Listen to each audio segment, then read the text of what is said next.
It's another late night. I'm down to 3 fingers of cheap bourbon, my last lucky, and a gnawing feeling in my gut that I'll never get to the bottom of this case. It all happened last week. One day last week, in fact. July 23rd, 1937. Why Bronson Barnard invited me in the maiden voyage of his new flying boat was a mystery to me. But then, to a detective, mysteries are common. That is, unknowns are common. Sometimes I know who's guilty. Sometimes I don't. But even when I do, I still have to find out how they did it, when, and why. The first 3 things you learn in detective school: means, opportunity, and motive. That's how it was with this one. I call it the case of the cautious Condor. I arrived at Pier 7 just outside Baltimore at 9:30 in the morning. Even before I passed through the gate, I could see the thing on the water at the Barnard Industries private dock. It was one of those big flying hotels the uptown crowd called China Clippers, equipped with staterooms, lounges, dining room, observation decks, the biggest planes ever built. And this one was even bigger, more sleek, more modern, more powerful, more extravagant, just like its designer and builder, Bronson Barnard. I knew Bronson in 1917. The Great War, we called it then. We enlisted in the Lafayette Escadrille, flew battered Nieuports over France, blasting German Fokkers out of the sky and saluting them as they went down. I was pretty good at it. Bronson wasn't quite as good, but like everything he does, he was flamboyant. Except that day a German ace got him in his gun sights. The crowd swooped out of the sun, unloading a belt from his wing gun. Bronson tried desperately to get out of range, but the Hun stuck to his tail like gum on a new shoe. I could see my pal was finished if I didn't do something. I yelled, "Keep away from him, Bronson! I'll take care of it!" I did a triple roll around the German's triplane and came up under him, spitting lead from my forward machine gun. The bewildered crowd must have heard his tail ripped with bullets, because he let go of Bronson and did a right wing over to get out of my sights. But I figured he'd do that. And I finished an Immelman before he got level. I unloaded another volley into his right side, and it was all over.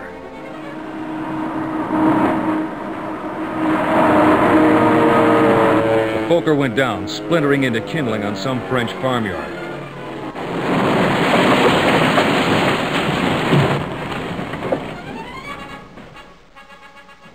Bronson had seen it all and threw me a thankful salute. But he never mentioned the incident again. I supposed it festered in him, but I don't know. After the war, our lives drifted apart. He apparently kept track of me, through my days as a New York cop, with the feds chasing Capone, right up to now. Even though my career was currently a string of divorce stakeouts and runaway husbands. But I never heard from Bronson until the invitation arrived for the maiden flight of his Condor.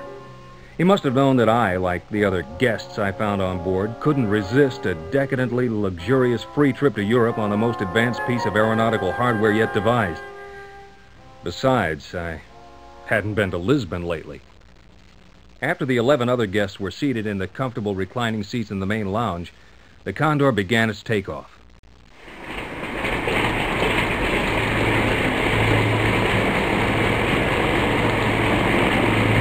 The 6 twin cyclone radial engines roared to life, kicking up a vortex of sea spray as the huge bird moved away from the mooring.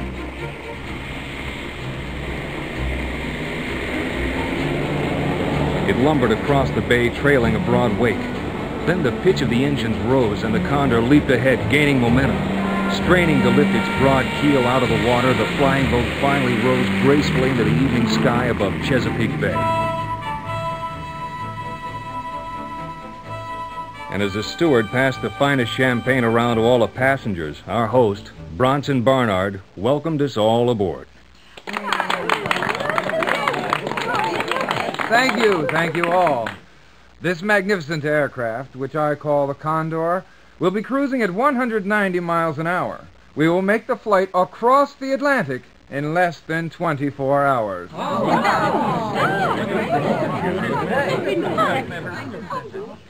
The steward is passing out a list of the passengers, just so we'll all know each other.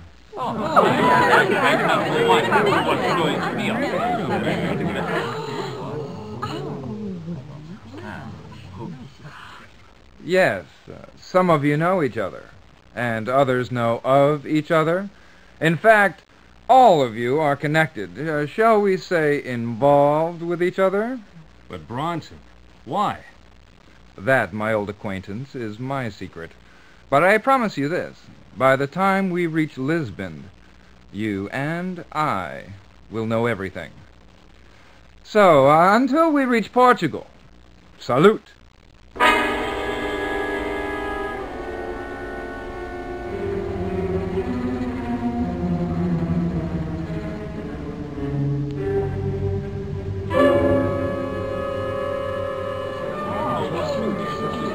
My greatest achievement, Peters, the forerunner of an entire fleet of Condors, which will span the globe in hours. It took considerable genius, led by my own, to master the intricacies of such a craft. Engineering, finance, politics. It seems you dominate whatever enterprise you put your mind to. Oh, yes, Miss Simmons. All fields of human endeavor fascinate me. I master them all. Including underworld corruption and international espionage, or so I hear. It is due only to the fact that you saved my life on more than one occasion during the war that I allow such comments, Peters. You used to call me Ned when we were chasing Krauts in France. Once. Yes, once. But while your life since has been one of struggle, fleeting success, and ultimate banality, I have accomplished one miraculous feat after another, culminating in this magnificent aircraft. Bronson, what is it? Steward!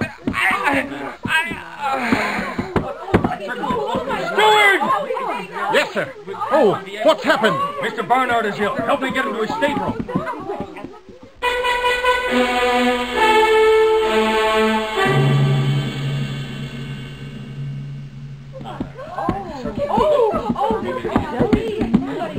What is it, a heart attack? I don't know. I'll tend to him. You tell the pilot to turn around and get this flying hotel back to Baltimore double quick. Yes, sir. Bronson, can you hear me? Ned, help me. Yes, Bronson. We're heading back to Baltimore. No, too soon. What do you mean? Ned, I need the 24 hours to solve a murder. A murder? Isn't that a little more in my line than yours? I wanted to prove I was as good as you. Had to make up for being saved in France. Bronson, you've brooded about that since then? Listen, someone on board is a murderer. They killed a customs agent named Gerald Weltner. Weltner, I think I read about that in the papers. A star witness in a congressional investigation into corruption in the U.S. Customs Department. Weltner was going to expose foreign agents and Americans who were bribing customs officials. But how does that... June 22nd. About 9:30 p.m., Weltner was found sprawled across the ottoman in his townhouse. $10,000 in crisp new bills were on the floor. He was poisoned. But what's that got to do with the Condor? A challenge. A 24-hour trip to find the murderers and get the proof. But why me? I had nothing to do with Weltner's death. Just to show you I could do it. But now, I need you. How? Get the evidence. Expose the killer before the plane touches down. But we're headed back to Baltimore. We'll be there in 30 minutes at the most. Then hurry. Now that they all know that I'm onto them, you can never get them together again. Play them against each other. You'll get the truth. But how did you find out all this? Weltner was my son. But I thought you never married. Illegitimate. The product of a brief fling I had with a chorus girl. I watched over him. Got him the position at the Customs Department. Before he died, he managed to phone me. What did he say? He rattled off a list of names. But he was out of his head from the poison. Talked as if all of them killed him. The police had no lead, so I arranged this fight to catch the killer. Bronson, this is crazy. No, listen. There's a reporter on board, Vera Simmons. She can help you. She's been following the congressional hearings, and there's my notebook. Notebook? My detective's notebook. In my nightstand. It has all the information on all of them. May help. But who do you suspect, Bronson? Get the evidence, Ned. Bronson, who is it? Who is the murderer?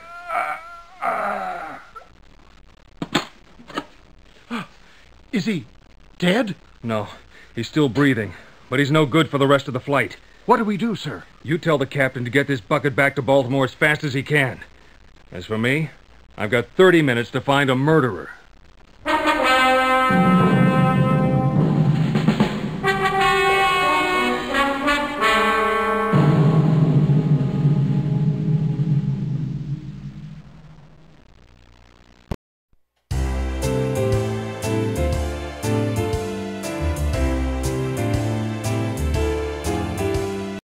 The galley was small, but had everything to cater to the worldly taste of a guy like Barnard.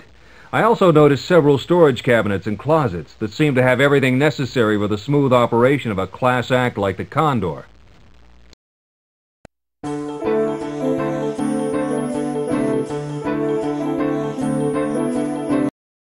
Miss Simmons, Barnard said you could be trusted. I need some information about the Weltner murder.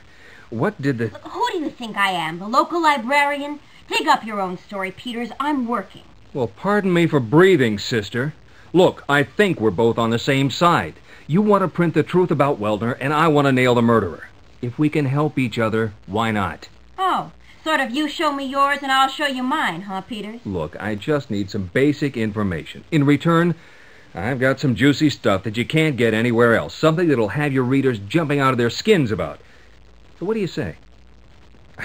I'll even go first. Okay, shoot. But this better be good. You tell me. You ready for this?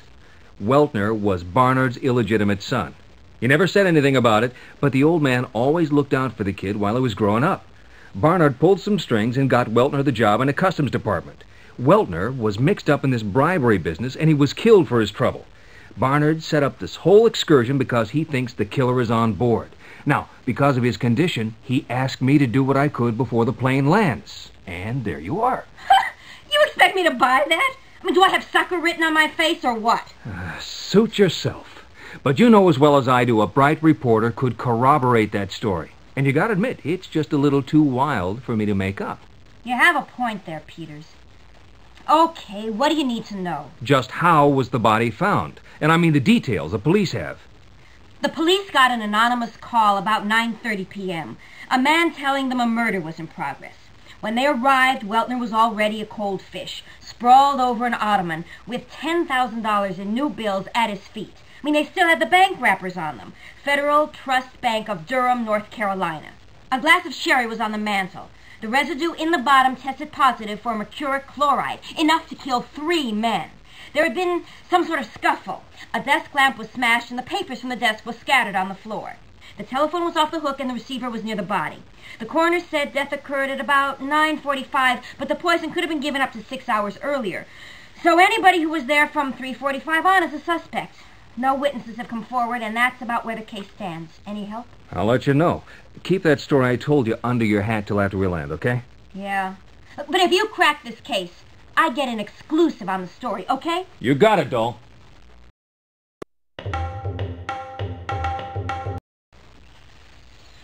I found myself in the aft observation deck, which had been designed like a garden room with live plants and a potted palm. I could hear tropical birds, but as I looked around, I couldn't find the source.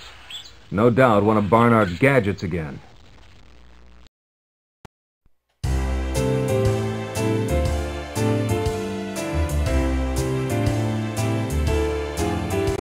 I hate to admit it, but I need your help on this case.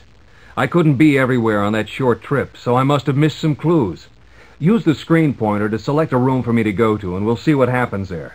If you want to search a room, select the magnifying glass. To accuse one of the suspects, select the handcuffs. Remember, you'll need means, motive, and opportunity to get a confession. But you never know what a nervous suspect will reveal if you lean on him a little. To see how much time you have left before the plane lands, select the watch.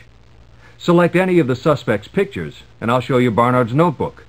The notebook contains background, means, motives, and opportunity. Select any of these, and I'll tell you what we know so far. I usually wait until after my suspects stop speaking to make my accusations or check the notebook. You never know what information you might miss if you interrupt them. Good luck, pal. This is a cagey bunch, So don't give up until you catch the rat that killed Gerald Weltner.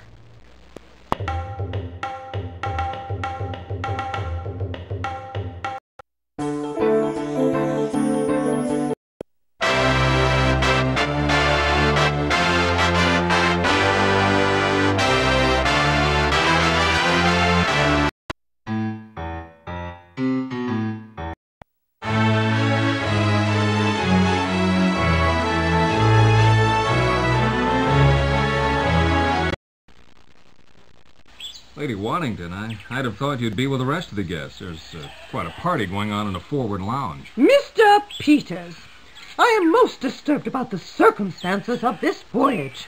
Now, I was under the impression that this was an exclusive occasion. Well, imagine my surprise when I saw the guest list. Why, there are hardly any people of social standing aboard. I mean, really? A motion picture actress? And that nasty little Hindu man. He has been harassing me for weeks. And now to find him invited on what should be the social event of the season. I can understand. Weren't you and Mr. Bernard previously acquainted? Yeah, we flew together during the war, but we haven't been that close. I'm a private detective, so we run in slightly different circles. Oh, my, how interesting. Are you along for business or pleasure? A little of both, Lady Waddington. A little of both. A fellow was murdered down in Arlington a few weeks ago, and I'm just tying up a few loose ends. It seems a number of the guests aboard today were acquainted with the deceased, Mr. Gerald Weltner. Ever hear the name?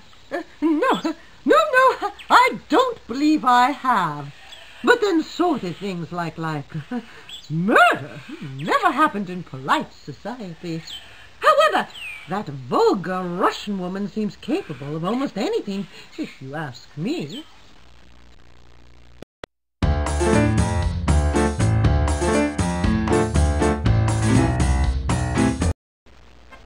Now, the forward lounge looks like the place to be. A bar, tended by a big Belgian named Henri. A four-piece combo that could really blow a tune. Room to dance. And enough tables and chairs to throw a real party.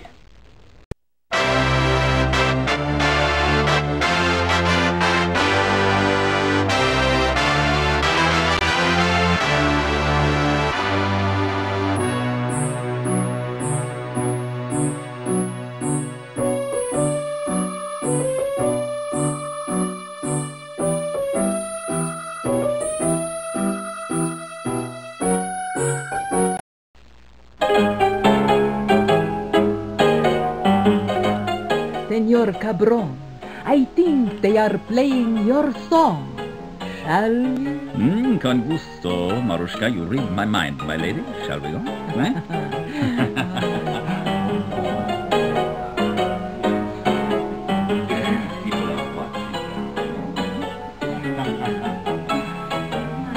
My God! I declare that wango or tango or whatever you call it is the most disgusting exhibition of loose morals I have ever witnessed. And believe me, I am no prude. I swear. That broad is a real pip. Who died and made her god, anyway? Oh, never mind her, Nettie. Hernando can really cut a rug, don't you think? Yeah, he's a regular Arthur Murray. What's his story, anyway? I don't know, really. It's kind of strange. I know he hangs out at the Club Martine. And when he does the tango, everybody is really impressed. But I was talking to that Vera girl, and she said he was really some kind of mining engineer from Spain. Copper, I think. Just think, all those pennies from a guy with that cute little mustache. Anyway, she said he was here on some kind of mining business. I didn't know there was a copper mine in Baltimore. Wanda, you're a gem. So the Casanova's really a mining engineer. What the heck does that have to do with Weltner?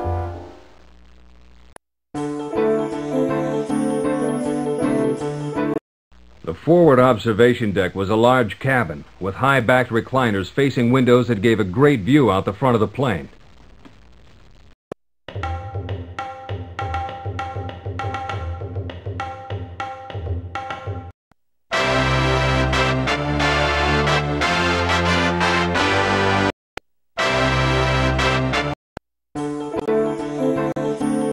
Lady Waddington is the wife of Sir Reginald Waddington, a member of the British House of Lords. A worldly socialite, she's a member of that exclusive circle of blue-noses who scoff at world events and amuse themselves by flattering each other at lavish parties, getting mentioned in the society pages, and measuring their stature by their ranking in the social register. In other words, a real bore.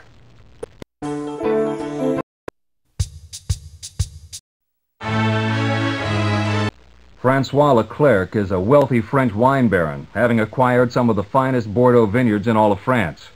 He's a boastful, arrogant member of the French aristocracy, preferring the company of those of equal standing, with an outspoken disdain for those he considers beneath him. In short, a typical Frenchman.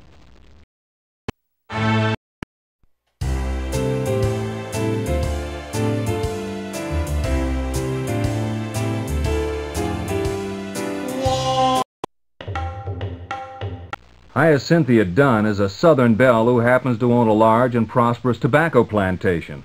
She seems to have forgotten the Civil War even occurred, preferring to live in an antebellum fantasy where the landed gentry are the only people of consequence. Her naivete about the world is sometimes comical, but she simply bats her eyes and flutters about from one faux pas to another.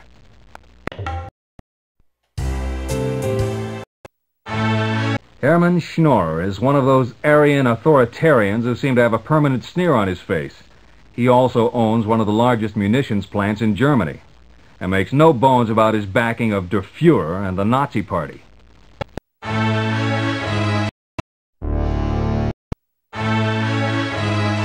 Madame Marushka Petrovka is an enigma, a sultry woman of mystery, yet passionate about world politics, especially when it relates to Russia and the Bolshevik Revolution.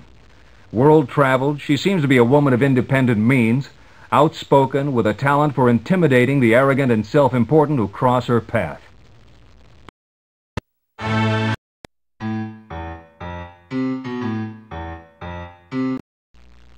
Ah, Senorita Dunn, won't you join us? We were just enjoying the view. Why, thank you. Isn't it romantic? Flying off into the sunset on a simply gorgeous airplane like this? But I expect to look around and see Charles Boyer at any moment. Enjoy it while you can, Miss Dunn. We should be landing back in Baltimore soon. Oh, fiddlesticks. Why can't we just go on to Lisbon anyway? The steward says Mr. Barnard was feeling much better, and I've heard Portugal is simply heavenly this time of year. Isn't that so, Mr. Cabron? Oh, si, Senorita. Portugal is a balmy land, indeed. However, I am sure your American South is muy bonita, no? Oh, I suppose, but... Well, I was so looking forward to being somewhere besides Durham during the tobacco harvest. Between the dust and the humidity, well, North Carolina in the summer is only fit for the health and the livestock. Perfectly devilish on a delicate nature such as my own. Charles, he's my baby brother, you know. Charles said, now you go off and enjoy Europe, and I'll see to the plantation. But now, that's all ruined. So, is Mr. Barnard feeling any better? Oh, boy. This gal has seen too many D.W. Griffith movies. I thought this kind of flower of the South had wilted long ago. I kept trying to imagine what a Dixie Belle from Durham, North Carolina had to do with Weltner's death. Wait a minute. Simmons said the $10,000 found near the body were still in wrappers from a bank in Durham, North Carolina. It's a safe bet Dunn was bribing Weltner, and probably the very day of the murder.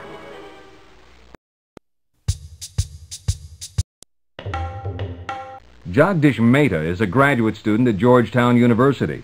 He's a simple sort of man. Most would think him an unlikely suspect for murder. But he is passionate about achieving the independence of India from the British, and will pursue any opportunity to gain influential support for his cause.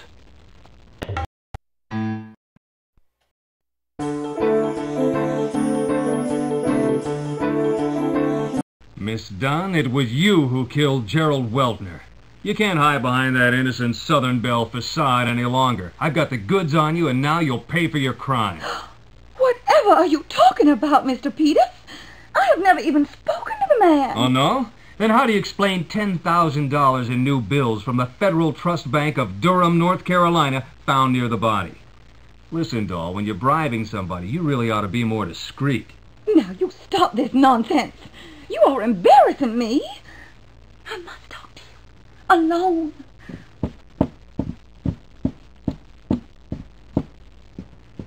Mr. Peters, oh, you've just got to understand.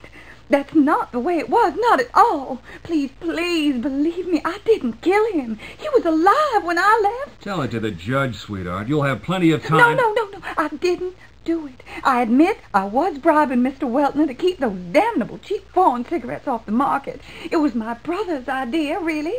But murder? Never. It must have been one of the others. Others? What others? Well, it was a regular parade all afternoon. I mean, I wasn't the only one there, you know. I actually went there at about 3:30 in the afternoon. I parked the car down the street a bit. I was nervous. Well, I'd never been involved in anything like that before. So, of course, I didn't want anybody to see me. Well, sir, just as I was about to get out of my car, a taxi drove up. And do you know who got out? That Japanese man, Mr. Kudasai. He was inside for about 15 minutes. Plenty of time to poison somebody, if you ask me. Then, after he left, that English snob, Lady Waddington, drove up and went in. And then that shifty little man from India, what was his name? Mr. Maida. He comes sneaking across the lawn and knocks on the door and goes in. I thought I was going to be there all day, I swear. Anyway, there must have been some kind of a fight, because the next thing I know, Mr. Weltner is throwing Mr. Maida out, and I mean head over tea kettle. Anyway, Lady Waddington left soon after that, so I went up to the door and I rang. Mr. Weltner let me in, and, oh, believe me, he was alive and well, I assure you. He seemed very pleased with himself, leaning against the mantel, sipping his sherry. He gave me a cold chill just to be in the same room with him. Now, I gave him the money and left as soon as I could. About 6:30, as I recall. Please believe me, I didn't kill him. Okay, I believe you already. Just shut up. So, Kudasai, Waddington, and Maida all saw Weltner before he died.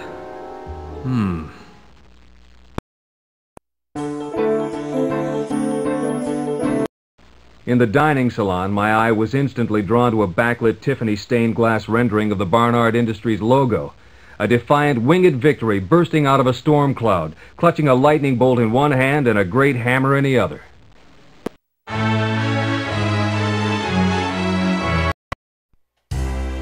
Wanda Shepard is a movie actress. Talented? No, but a figure that would stop a clock. With some success in B pictures, she has a public following of sorts and aspires to be a Hollywood starlet. She's really quite likable, but behind her apparent bubble-headed personality, there is a willingness to do whatever's necessary to achieve the public acclaim she craves.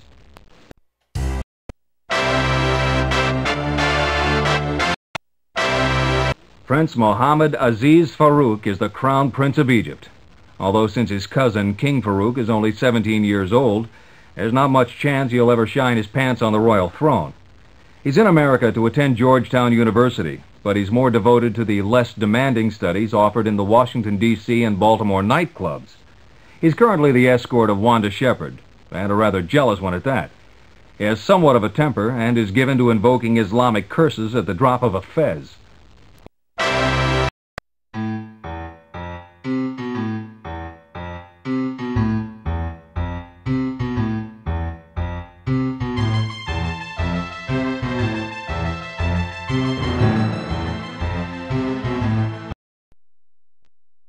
Mademoiselle Simmons, you are a journalist, no?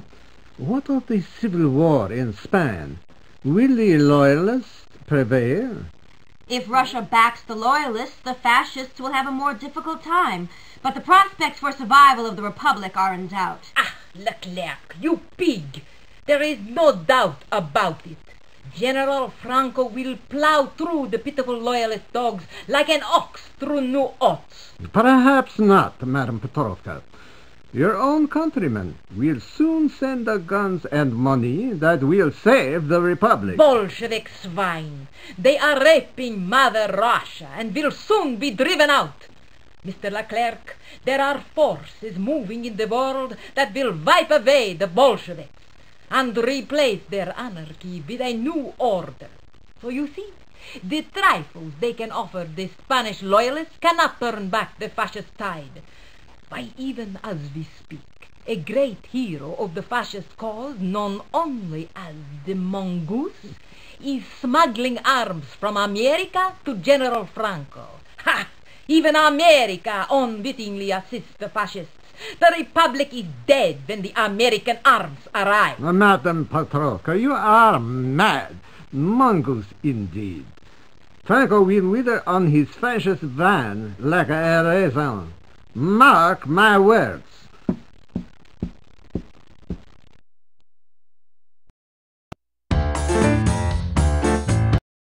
The aft lounge was a comfortable cabin, complete with a well-stocked bar, red leather chairs, and a poker table covered with green felt.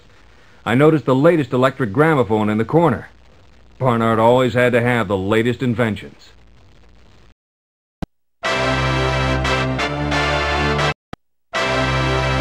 Hernando Cabron is a real-life Casanova on 3 continents, darkly handsome with a talent for the tango.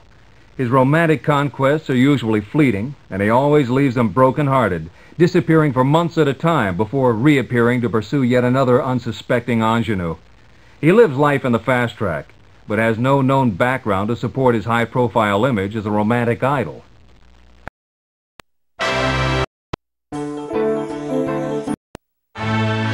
Vera Simmons is a reporter for the Washington Tribune, and a good one, too. She's on this flight because she was following the story on the congressional investigation of corruption within the Customs Department. When Weltner was murdered before he could be subpoenaed to testify, she started digging and knows a lot about everybody on board the Condor.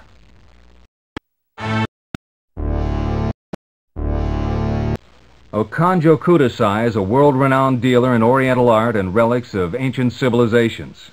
He's deceptive in his appearance, reserved, Japanese demeanor, but well-educated in the West, with a taste in clothing that runs to Savile Row. His familiarity with a wide range of subjects and cultures can be disarming to those who don't know him well. But he's actually a pretty fun guy with a good sense of humor.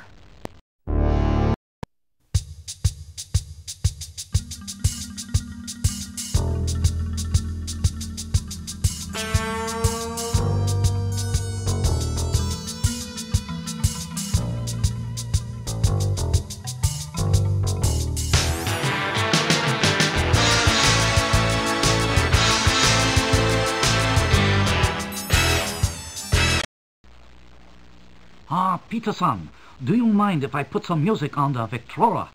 Bernard-san has a remarkable collection of phonograph records. Go right ahead. And I might as well tell you, I'm not much for the long hair stuff.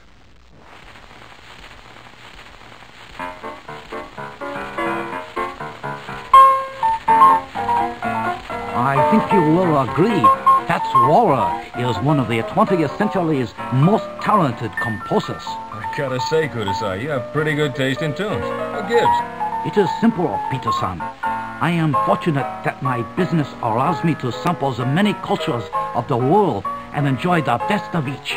Just what line are you in, Kudasai? It obviously agrees with you.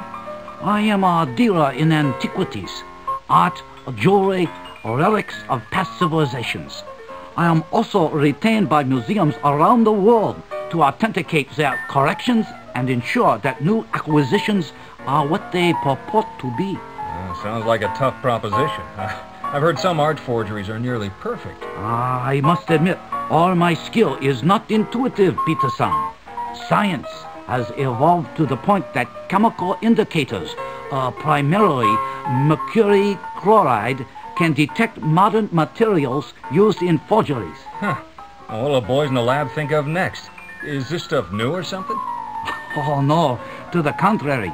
Mercuric chloride is a most common compound used in many industrial and commercial processes. Did you know it is also used to separate copper from its impure ore? Well, well. Kudasai has mercuric chloride to spare. Enough to slip into a glass of sherry. Still, if it's as common as he says, somebody else could get it too. Copper mining. Wait a minute. Copper mine plus Cabron equals mercuric chloride. This is almost too simple. So Cabron could easily get mercuric chloride to poison Weltner.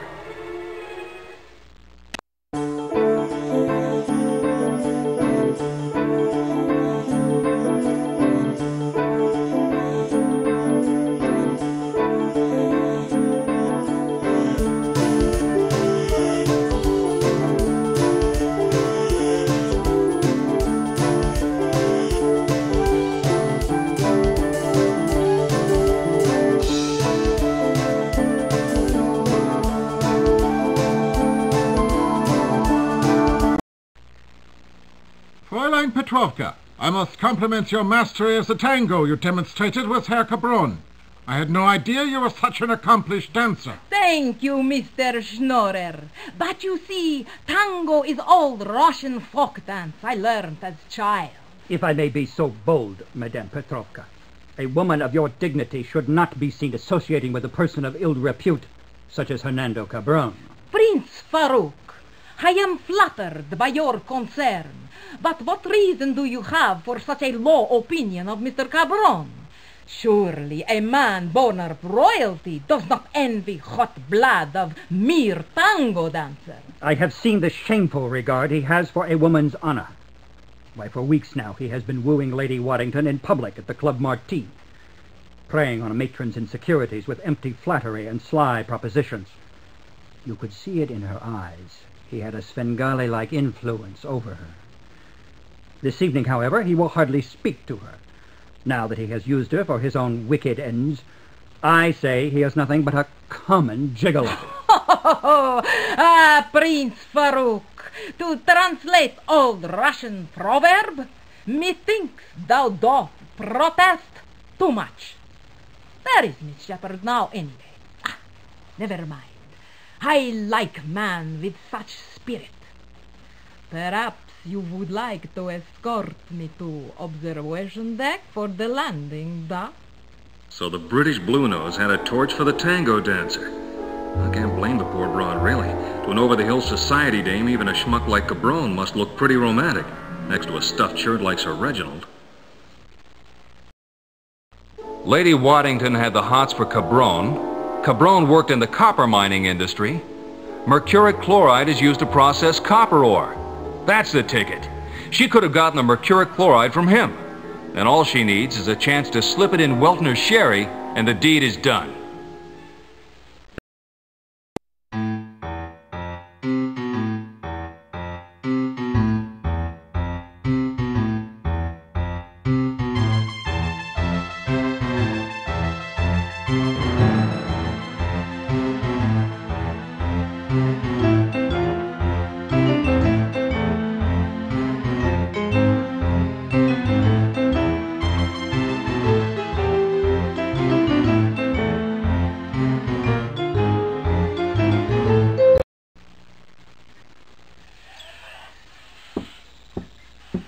Monsieur Peters, a moment of your time, s'il vous plaît. What's up, Leclerc? It is about this Simmons woman. She seems to be asking an awful lot of questions about that Weltner man who died a few weeks ago. She is making a lot of people uncomfortable with all her morbid talk about where an admittedly horrible death, but just the same. What is she up to? Well, Vera Simmons is a reporter. Coincidentally, it seems that a few of the guests on board were, shall we say, acquainted with the deceased. She's just angling for a story. You don't have anything to hide, do you, Leclerc? Oh, don't be absurd. I just don't think she should act like everybody is a suspect. Well, I think what happened was sad. I think Jerry Weltner was my biggest fan, even though sometimes, well, most of the time he was a pest. I mean, he was always showing up at the wrong time, saying the oddest things. Well, when one time he said, as soon as the mongoose pays his dues, you and I will run away to the Greek Isles. Have you ever been to the Greek Isles, Ned? The mongoose. Did he say who the mongoose was? No, not really. I figured they must be some kind of Lodge brothers or something. It suddenly occurred to me that this mongoose fellow Petrovka and Wanda were talking about must have been bribing Weltner to expedite the smuggling of arms to Franco. The mongoose was the key to this mess. I had to find out who he was. Ladies and gentlemen, this is your captain speaking. We will be making our descent to Baltimore Harbor shortly, so all guests should be seated on either of the observation decks. Please fasten your seatbelts as it may be a bumpy landing. Thank you.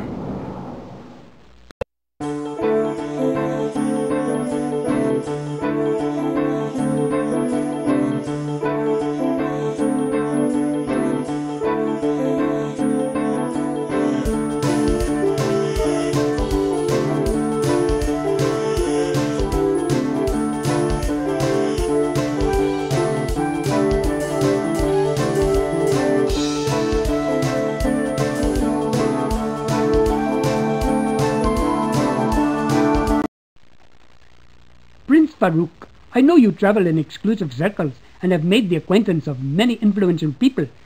I beg of you to help me convince those of consequence to press the British government to grant sovereignty to the people of India. Until Parliament can see the legitimacy of our claim, I am afraid bloodshed will overcome diplomacy, and many will die. Can you help us? I sympathize with your cause, Mr. Mehta. The British were unwelcome guests in Egypt as well, until recently. Unfortunately, since my cousin the king is but 17 years old, it is unlikely that I will ever have influence over affairs of state. However, Lady Waddington, the wife of a member of Parliament, Sir Reginald Waddington, would be a most useful ally. If you could gain her ear, you gain the ear of her husband. Alas, I have tried to persuade Lady Waddington of the justness of our cause since she arrived in America, but she won't listen. I have been following her, waiting for an opportunity to sway her opinion. But for weeks now she has constantly been with that Spaniard, Mr. Cabron. Why, several weeks ago, I had followed them to an inn near Arlington, the Hotel Mantequilla. I believe Mr. Cabron lives there. I remembered it most vividly as they stood outside, a garish neon sign flashing in their faces. She said, "You may be the mongoose to the others, but to me you are Valentino. That Cabron fellow has an evil eye, and I am afraid to approach her when she is with him."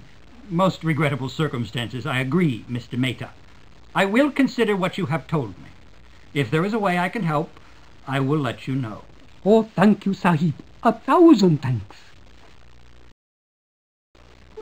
So Cabron is the mysterious mongoose. According to Wanda, he was making some kind of payoff to Weltner. If Cabron is the mongoose, then Weltner's testimony would expose the smuggling of arms to the fascists, and the supply lines would be cut off. Like any good revolutionary, Cabron would find a way to prevent that from happening. Eliminate Weltner. Since Waddington was an emotional slave to Cabron, she would probably do anything he asked, even murder if he threatened to abandon her. So the heroic mongoose turns out to be a snake who needs a love-starved dame to do his dirty work.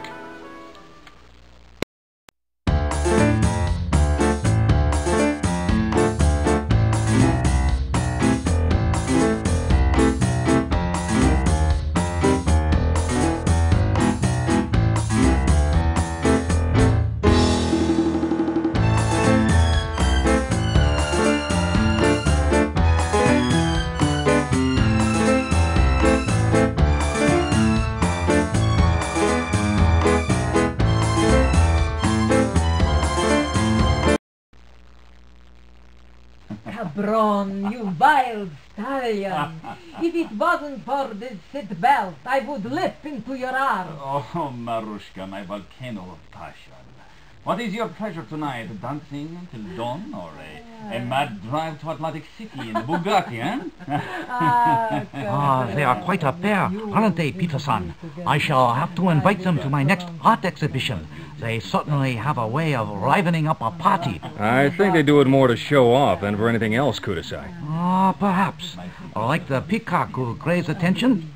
But I sense they are much deeper than that. Those that are the most conspicuous often have the most to hide. That's very profound, Kudasai. Any particular observations you'd like to share? Observations? Oh, not really.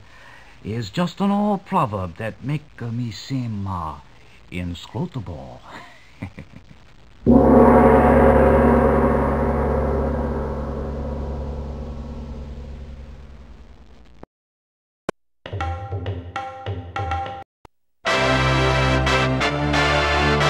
Cabron worked as an engineer in a Spanish copper mine where mercuric chloride was used to process the ore. He could have planned the murder in advance and brought the poison with him when he came to the States. According to Jagdish Mehta, Cabron is the infamous mongoose, a gun runner for Franco's forces in the Spanish Civil War. Wanda's story seemed to indicate he'd been bribing Weltner to allow guns to be shipped to Spain. And when the congressional hearings threatened to expose the scheme, he would naturally want to protect himself by eliminating Weltner. Cabron probably threatened to abandon Lady Waddington if she didn't slip the mercuric chloride in Weltner's drink. The poor broad was so infatuated with the Tango King, she'd do anything to please him.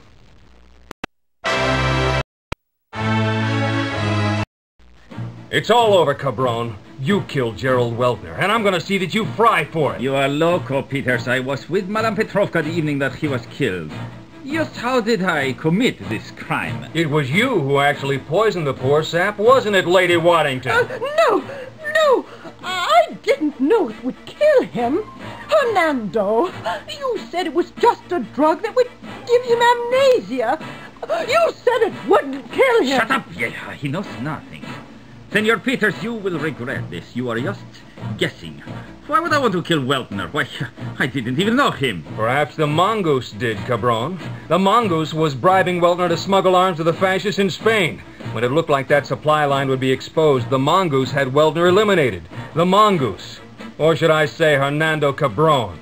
You, cabron. With the help of the mercuric chloride you use regularly in Spanish copper mines. And by intimidating a pitiful, misguided woman, you arranged the poisoning of Gerald Weltner. Yes, I am the mongoose.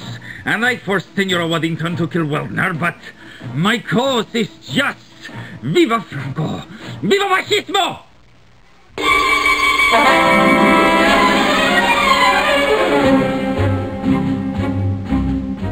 Cabron was subdued by the crew and held to the authorities in Baltimore. Lady Waddington was in a daze and wasn't a problem. The poor gal would probably have to do some time, but I hope the judge reserved his toughest sentence for that snake Cabron. By the way, Bronson Barnard survived his brush with death, and, if I do say so myself, was a better man for it. That wrapped up the case of the cautious Condor. And I did get one thing out of that whole adventure. Wanda's phone number. And in a way, that made it worthwhile.